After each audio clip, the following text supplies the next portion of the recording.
vim para escutar tua palavra, tua palavra. Eu gosto de escutar tua palavra, tua palavra.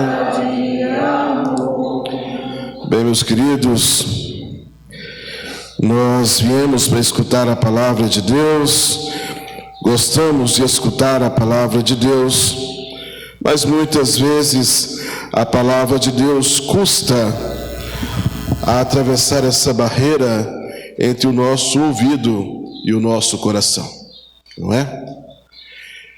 E Jesus hoje, nessa caminhada que ele está fazendo, olha, na narrativa de São Lucas, há uma caminhada de Jesus saindo ali da região da Galileia até Jerusalém. Não é? É uma caminhada narrada por São Lucas que também representa a nossa própria caminhada na nossa peregrinação terrestre até a Jerusalém. Agora não a Jerusalém lá em Israel, não é? A cidade santa, mas a Jerusalém celeste, a vida eterna. Nós também estamos com Jesus nesta caminhada, e para chegarmos a essa Jerusalém celeste, ao céu, a vida eterna, é preciso que a gente esteja atento aos ensinamentos de Jesus. Mas veja a bondade de Deus e o tamanho desse amor que Deus tem por cada um de nós, porque, como eu já disse no início, nós temos um Deus que nos ama por primeiro e é o principal interessado na nossa salvação. Deus quer nos salvar muito mais que nós mesmos queremos nos salvar, não é? Sabe, Santo Agostinho tem uma frase que eu acho belíssima e profunda, e muito profunda, não é? Ele diz que o Deus que nos criou sem nós não quer nos salvar sem nós, não é? Ele já nos criou, mas Ele quer a nossa participação na salvação, na nossa própria salvação, porque Ele poderia fazer assim e já seríamos salvos, sim ou não? É Deus, não é? Mas como um pai que quer educar os seus filhos, como nos diz a segunda leitura de hoje, lá em Hebreus, não é? Como um pai que quer educar os seus filhos, ele quer nos ensinar algo, para que a gente possa aprender mais de Deus. E dar valor, não é? Não sei se vocês já repararam, mas no nosso lidar com as coisas, na nossa psique, a gente só valoriza verdadeiramente aquelas coisas que nós nos esforçamos para conquistar. Todas aquelas coisas que nos são dadas gratuitamente, geralmente a gente não valoriza, não é? Mas aquilo no qual a gente se esforça, a gente dá valor. As nossas conquistas, não é? Como a gente vê muitas vezes em casos de heranças, não é? Olha só, um grande exemplo para a nossa vida. Às vezes os pais, os avós, trabalham dia após dia, intensamente, fervorosamente, para conseguir e alcançar algum bem na vida, não é? E de repente, quando passa para a mão dos filhos, se evapora numa facilidade, não é? Repartem, gastam e de repente já não tem nada. Todas as coisas que nos vêm de maneira muito fácil, de repente nós não apreciamos e não valorizamos, não é como deveria ser valorizado. No reino de Deus é a mesma coisa. Nós temos essa herança que nós só vamos valorizar se nós percebermos essa herança como um bem. Como um bem. Sabe, alguém chega até Jesus e faz essa pergunta meio que do nada, não é? Se nós olharmos as narrativas de São Lucas, nós vemos que Alguns textos anteriores, Jesus está ensinando sobre o reino de Deus com as suas parábolas, não é? Fazendo algumas curas, e de repente agora no meio da multidão, São Lucas narra que uma pessoa do nada chega e questiona Jesus: Mestre, é verdade que poucos entrarão na vida eterna? Poucos serão salvos? Sabe, Jesus não responde diretamente este questionamento, mas ele nos dá a direção a seguirmos para termos uma verdadeira resposta importante para a nossa vida. Não deveríamos nos preocupar com quantos entrarão no reino dos céus, quantos serão salvos ou quanto irão para o inferno. A nossa preocupação deve ser em nós estarmos nesse número dos que irão para o céu. Muito mais que nos preocuparmos, olha, fulano vai para o inferno, fulano vai para o céu. E a nossa salvação? E Jesus vai usar essa palavra: esforçai-vos para passar, para entrar pela porta estreita. Esforçai-vos. Olha, sabe que tudo na nossa vida, eu sempre repito isso aqui, não é?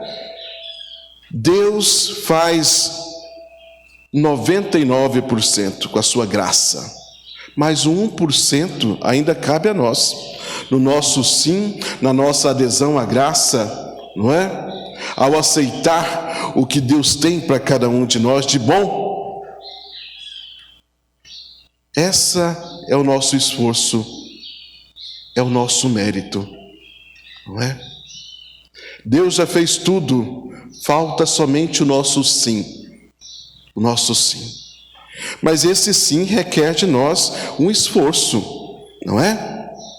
Requer de nós renúncias, que por muitas vezes nós não estamos dispostos a fazer.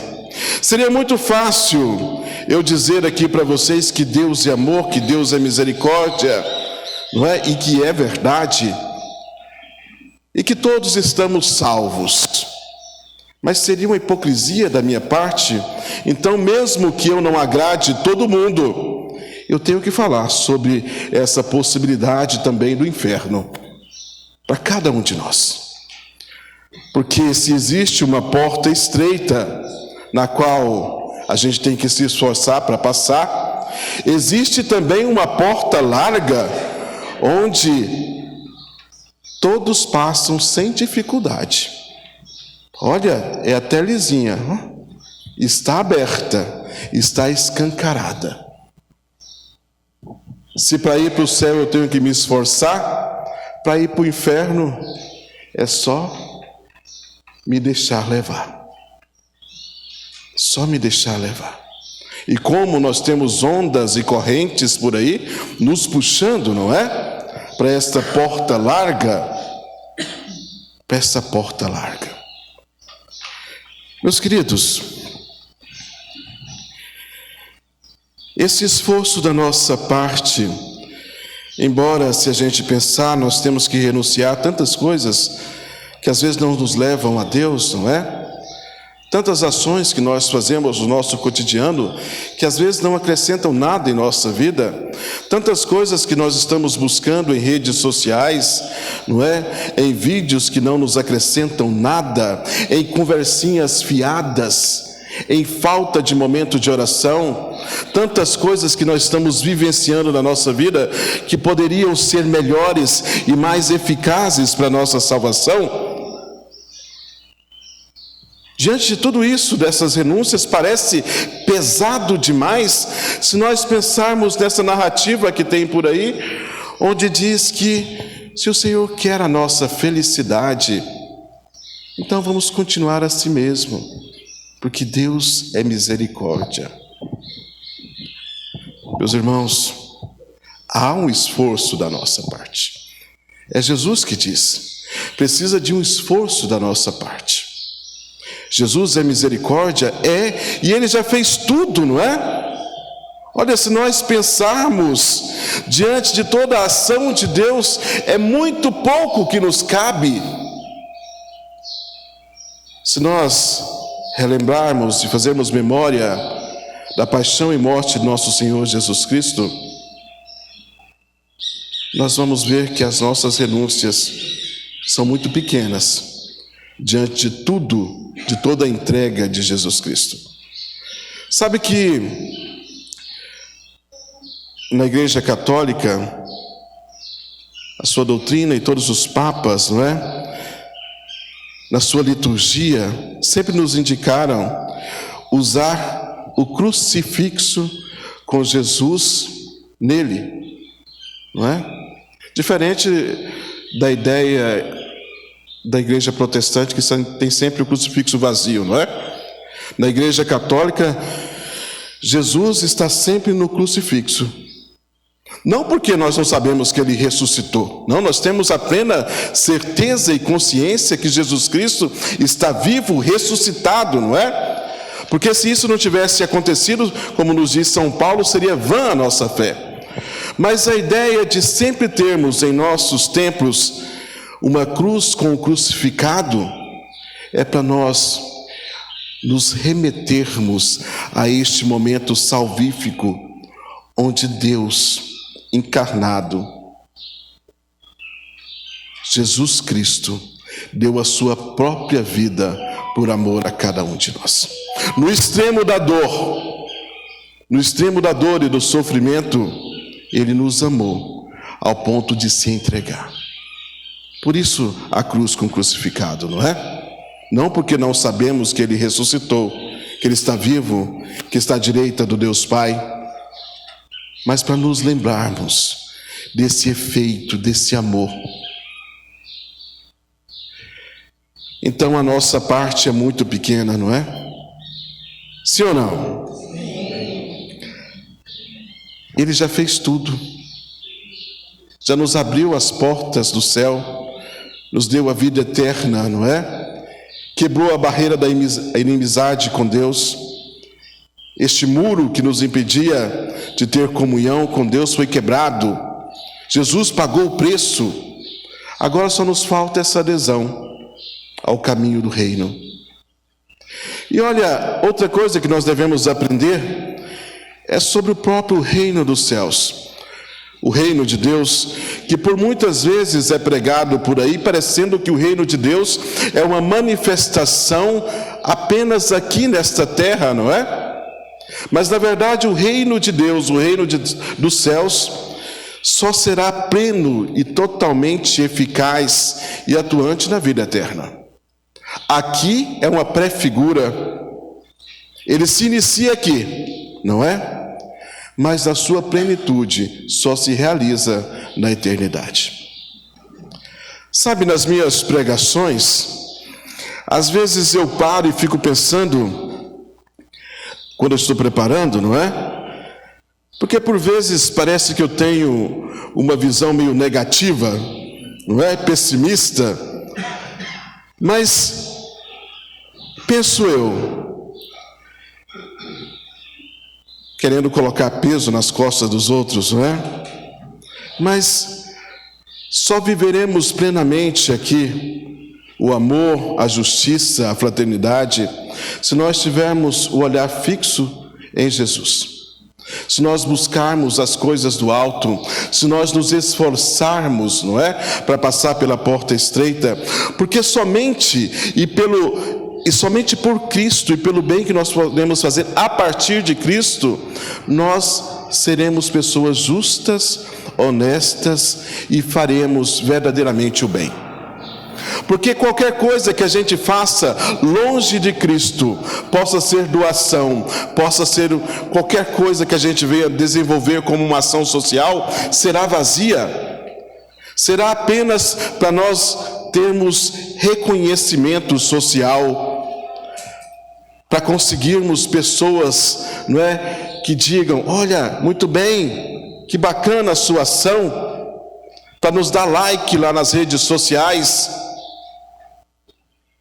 Toda verdadeira ação justa, amorosa e fraterna só acontece a partir da nossa adesão a Jesus Cristo. Olha, do nosso objetivo final, que é estar na vida eterna, de nós passarmos pela porta estreita. E aí eu me lembro das primeiras comunidades, né? Lá nos primeiros séculos da igreja, as pessoas viam os cristãos, e existe até um escrito sobre isso, onde diziam: olha, como eles são bons, como eles fazem o bem, são bons cidadãos. Por que essas pessoas eram assim? Porque elas queriam aparecer? Não, porque elas encontraram Jesus Cristo, porque elas tiveram na sua vida uma transformação, elas se converteram, elas se transformaram em outro Cristo, se configuraram, moldaram sua vida para parecer mais com Jesus. E aí elas transformaram, não é? O lugar onde elas estavam. Os cristãos foram os primeiros a enterrar, né, os seus. Os cristãos foram os primeiros a impedir, não é, ou lutar para que aquelas crianças que não eram quistas lá na Roma fossem amparadas. Porque a qualquer momento uma criança poderia ser jogada, principalmente se fosse mulher, não é? Poderia ser abortada, ou mesmo depois de nascer, se o pai não quisesse, jogava lá e deixava na estrada para uma carroça passar em cima, ou no meio do mato para um animal pegar. De onde eles tomaram essa consciência moral? De Jesus Cristo, não é? Por se configurarem a Ele. Nós também devemos buscar isso, não é? Sabe, na nossa vida acontecem coisas boas e também coisas ruins. Nós devemos aprender com as duas coisas. Às vezes nós esperamos o sofrimento, não é? Para a gente aprender alguma coisa, e até aquele ditado: olha, se não vem pelo amor, vem pela dor. Que bom seria se nós aprendêssemos de Deus e das coisas celestes também pelas coisas boas que nos acontecem, e não ficássemos, não é, como se esperando algo terrível acontecer na nossa vida para nós buscarmos mais a Deus. Por que é que nós, no simples amanhecer, sentindo o calor do sol bater na nossa face, a gente já não rendesse glórias a Deus por sua bondade, por termos mais um dia, não é? E isso fosse o motivo para a nossa conversão. Senhor, eu agradeço por esse novo dia, essa nova oportunidade. Quero fazer melhor, quero estar mais em Ti. Essa deveria ser nossa oração a cada manhã, não é? Não esperando que algo ruim acontecesse para que a gente pudesse: Senhor, me tire dessa situação, Senhor, livra-me deste mal. Antes que tudo, agradecer: Senhor, obrigado por esse dia, por essa oportunidade, pela saúde que eu tenho, pelo trabalho que eu tenho, olha, por sentir o calor do sol, por ter uma família. Tudo isso é motivo para nós agradecermos e darmos graças a Deus por sua bondade em nossa vida. As coisas boas são imensamente maiores do que as ruins, mas por que que na nossa vida a gente insiste em olhar as coisas ruins e esquecemos de perceber as coisas boas da nossa vida, da nossa história, não é? Temos amizades, temos amigos. No domingo, de repente a gente querendo, a gente pode até assar uma carne, não é? Olha só. Coisa simples, não é? Fazer um franguinho, não é? Motivo para agradecer e louvar a Deus. Mas de repente, nós procuramos a Deus só nos momentos de dor e de sofrimento.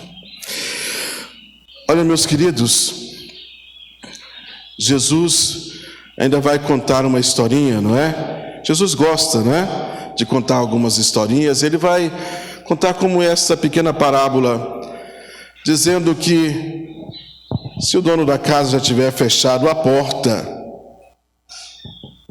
mesmo que o outro do lado de fora grite, não é? Abre-nos a porta, sou eu. O dono da casa vai dizer, olha, não te conheço. Por que ele fechou a porta? Por que você não chegou a tempo? Por que você não tem a chave? Porque por muitas vezes nós não ouvimos as palavras de Jesus, não é? É preciso estar atento. E Jesus insiste, não é? Na historinha dizendo que aquele povo vai dizer, olha, mas nós ouvimos a sua pregação nas praças, nós comemos e bebemos no banquete que o Senhor estava. Mesmo assim, o dono da casa, que é Jesus, ainda vai responder, de onde sois? Não te conheço. Olha, parece estranho se eles comeram juntos, se eles estavam na mesma pregação. Sabe, essa palavra, primeiramente, é dirigida ao povo de Israel, não é? Ao povo judeu. Eles eram os primeiros, e a promessa diria que eles seriam os primeiros a receber a mensagem de Deus e o cumprimento da profecia, que seria o próprio Jesus Cristo. Mas eles ouviram as pregações de Jesus nas suas praças, nos banquetes em que Jesus estava presente, eles estavam lá também, mas por muitas vezes para procurar um momento, né, para pegar Jesus em alguma ação ou palavra que Jesus viria a dizer. Mas, no segundo efeito, essa palavra também é para cada um de nós, não é? Porque nós, nas praças da nossa vida, da nossa história, quantas vezes nós também não ouvimos as pregações de Jesus, as homilias sobre Jesus, os ensinamentos escritos da igreja sobre Jesus? E nós, no banquete da Eucaristia, quantas vezes não comemos e bebemos, não estamos na fila da comunhão para chegar até o banquete, que é o próprio Cristo na Eucaristia? Então essa palavra também é para nós. E cuidado, meus irmãos, meus queridos, cuidado, para que também para nós não seja dita essas palavras. Quem sois? Não vos conheço. E Jesus insiste, não é? Nessa história dizendo que, olha, no reino dos céus, de repente vai estar lá Abraão, Jacó, Isaque, pessoas que você nem imagina, de outras terras, de outros lugares, e de repente nós estamos de fora. Eu não sei vocês, mas eu não quero estar de fora. Eu quero estar junto, não é? Quero estar presente. Nessa festa eu não quero chegar atrasado, não é? Quero estar lá, vendo Deus face a face, na presença dos irmãos, nessa visão bonita, não é? Estarmos plenos da glória, podermos estar diante de Deus, estarmos com Maria, com José. Eu sempre falo sobre isso, não é? Por que nós não sonhamos isso? Por que nós não almejamos isso? Por que isso não é nossa meta? Essa festa no banquete celeste, no reino dos céus. Tantas coisas nós sonhamos e objetivamos como meta da nossa vida, mas a nossa salvação, a vida eterna, muitas vezes não é o objeto dos nossos sonhos e do nosso querer último, não é? Mas vamos pensar, porque, como eu sempre digo, tudo começa com pensar, não é? Se vocês plantarem essa sementinha no coração de vocês, de repente ela começa a desabrochar, a germinar, e de repente ela se transforma em uma opção, não é? Para cada um de nós. a vida eterna, estarmos juntos no céu. Já pensou todos nós no céu?